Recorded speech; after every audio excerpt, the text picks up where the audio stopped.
स्वागत है आप लोग का मेरे YouTube चैनल पे। तो आज जो हम लोग पढ़ने वाले हैं उस चैप्टर का उस विषय का नाम है आओ ब्रह्मांड को जाने, यानी कि आओ ब्रह्मांड को जाने। कक्षा 8वीं का है, विज्ञान सब्जेक्ट से लिया गया चैप्टर है। तो चैप्टर नंबर 11 है।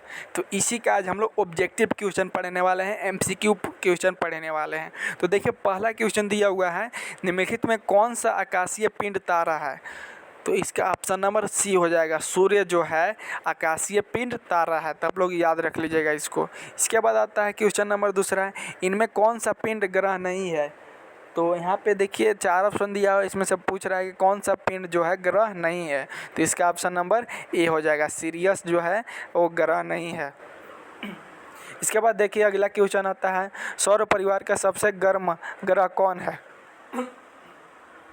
तो देखिए सौर परिवार का जो गर्म ग्रह है वो शुक्र है। शुक्र जो है वो सौर परिवार का क्या है, सबसे गर्म ग्रह है। इसके बाद आता है निम्नलिखित में कौन सा बल और सौर परिवार के सदस्यों को बांधे रखता है।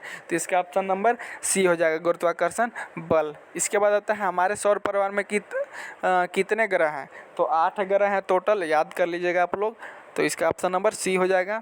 इसके बाद आता है सौर परिवार का सबसे बड़ा ग्रह कौन है। तो जो टोटल 8 ग्रह है उसमें से सबसे बड़ा ग्रह कौन सा है। तो इसका ऑप्शन नंबर ए हो जाएगा, बृहस्पति जो है सबसे बड़ा ग्रह है।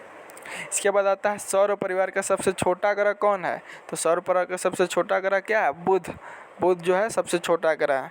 इसके बाद आता है सौर परिवार में सबसे चमकीला ग्रह कौन है। तो सबसे चमकीला ग्रह जो है वो शुक्र है। ये सब सारा क्वेश्चन आप लोग अच्छा से पढ़ लीजिएगा, याद भी कर लीजिएगा।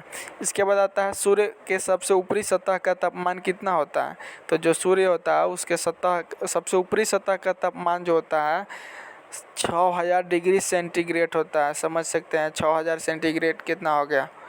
इसके बाद आता है नेक्स्ट क्वेश्चन, सूर्य का निकटतम ग्रह कौन है। तो जो सूर्य है तो सूर्य का निकटतम ग्रह कौन है, तो बुध है, जो कि सबसे छोटा ग्रह भी है। इसके बाद आता है कौन सा ग्रह है जिसका कोई उपग्रह नहीं है। तो बुध ऐसा ग्रह है जिसका कोई उपग्रह नहीं है। जैसे हम लोग पृथ्वी में रहते हैं तो पृथ्वी का एक उपग्रह है चंद्रमा, उसी तरह से बुध जो है बुध का कोई भी उपग्रह ही नहीं है। इसके बाद आता है किस ग्रह को प्रभात तारा कहते हैं। तो शुक्र को हम लोग क्या कहते हैं, प्रभात तारा बोलते हैं। इसके बाद आता है बड़े शहरों में रात्रि में चांद तारे ग्रह उपग्रह क्यों नहीं दिखाई देते हैं। तो इसका ऑप्शन नंबर सी हो जाएगा, धूल धुएं से भरे आसमान में कहीं खो जाते हैं। इसका ऑप्शन आ गया सबसे नेक्स्ट क्वेश्चन, सबसे दूर का ग्रह कौन है। तो सबसे दूर का ग्रह जो है नेपच्यून है। तो इसका ऑप्शन नंबर ए हो जाएगा। इसके बाद अगला क्वेश्चन आता है पृथ्वी का एक उपग्रह है। अभी मैं बताया था कुछ देर पहले आप लोग कि पृथ्वी का एक उपग्रह है जिसको हम लोग क्या बोलते हैं, चंद्रमा बोलते हैं। तो इसका ऑप्शन नंबर बी हो जाएगा। इसके बाद आता है पृथ्वी के सबसे निकट का ग्रह कौन सा है। तो पृथ्वी के सबसे निकट ग्रह कौन है, शुक्र है। समझ रहे हैं। इसके बाद आता है पृथ्वी के निकटतम तारा कौन है। तो पृथ्वी के निकटतम तारा कौन है, सूर्य है। इसके बाद आता है सूर्य के बाद हमारे निकटतम तारे से पृथ्वी की दूरी कितनी है। तो इसका ऑप्शन नंबर डी हो जाएगा, 4.2 प्रकाश वर्ष। इसके बाद अगला क्वेश्चन आता है निम्न से कौन प्राकृतिक उपग्रह है। तो चंद्रमा जो है प्राकृतिक उपग्रह है। तो ऑप्शन नंबर बी हो जाएगा। इसके बाद आता है खगोलीय पिंडों की दूरी को किस इकाई में मापा जाता है।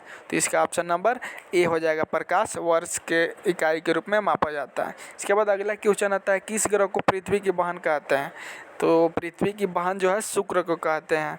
तो इसका ऑप्शन नंबर डी हो जाएगा। शुक्र को क्यों कहते हैं आप लोग पता है, क्योंकि जो है पृथ्वी के नज़दीक में ही यह ग्रह है शुक्र जो है, इसलिए पृथ्वी को हम लोग क्या मानते हैं, माता मानते हैं, धरती माता मानते हैं। तो उसी तरह से हम लोग उसको माता मतलब जो नज़दीक है इसलिए उसको बहन मान लिए। तो इसी तरह से आज आप लोग को मैं 21 ऑब्जेक्टिव क्वेश्चन बताया। ये सारा क्वेश्चन आप लोग पढ़ लीजिएगा, एग्जाम में आएगा ही आएगा। तो चलिए आज के लिए इतना ही। अगर आप लोग सब्सक्राइब नहीं किए हैं तो जल्दी से सब्सक्राइब कीजिए, बेल आइकन को प्रेस कीजिए और अपने दोस्तों के पास शेयर ज़रूर कीजिए।